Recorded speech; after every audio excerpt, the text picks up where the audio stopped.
who won last year in Fuji.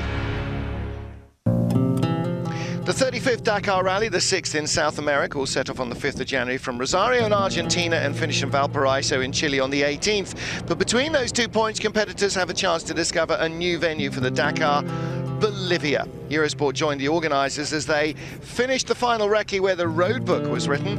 Etienne Levine, David Castera and his crew gave us an exclusive preview on the rally's 28th host country.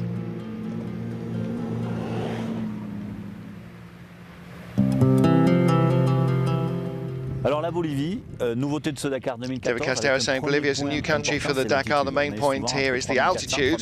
Most of the time we're between 3,400, 3,600 meters up, so it'll really change the way the competitors will deal with these stages.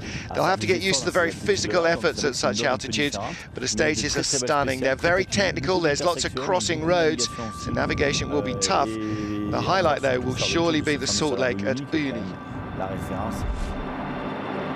Bolivia offers fantastic landscapes and terrain for the rally, but without tarmac roads to cross the border and reach these spots, logistics have been very challenging. The geographical and climatic difficulties will not allow the whole Dakar caravan to go through Bolivia. As Etienne, the director, says, we're bringing only one group of competitors, the bikes and the quads. It'll be a marathon stage for them with no assistance, so that will add difficulties to these two stages. Salta to Uyuni and Uyuti to Calama. They'll have to save their machines and their tyres. They'll cover no less than 1,200 racing kilometers over the two-day marathon stage. Pratiquement 1200 km en fait. The organisers are aiming to produce a more difficult rally in 2014, and the visit to Bolivia is such a difficulty. The endurance needed in marathon stages will be even more important in such trying conditions. At the end of the first Bolivian stage, they'll be left to their own resources before discovering the final day, the salt lake at Uyuni, the largest salt flats on the planet.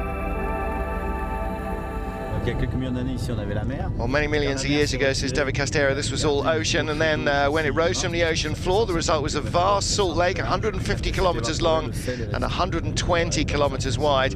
When the water evaporated, it just left the salt behind. And that's what makes this place unique.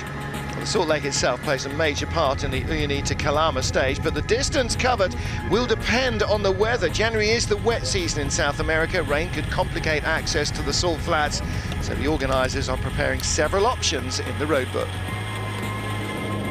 98 winner Jean-Pierre Fontenay saying what's impressive is the size of this salt lake. I've never seen anything quite this big. You lose all concept of speed. Distances are impossible to judge.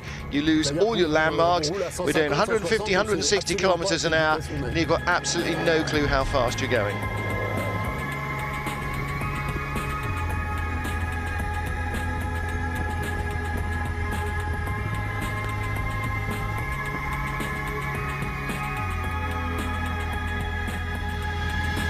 Well, as Etienne Levine says, it is really a unique place. It's huge, it's beautiful. Depending on the time of day, the light changes, the look of everything. It's surrounded by volcanoes. It's truly magical. A few days before the big event starts on the 5th of January, there will be a complete programme dedicated to this recce on Eurosport as part of our build-up to 2014 Dakar.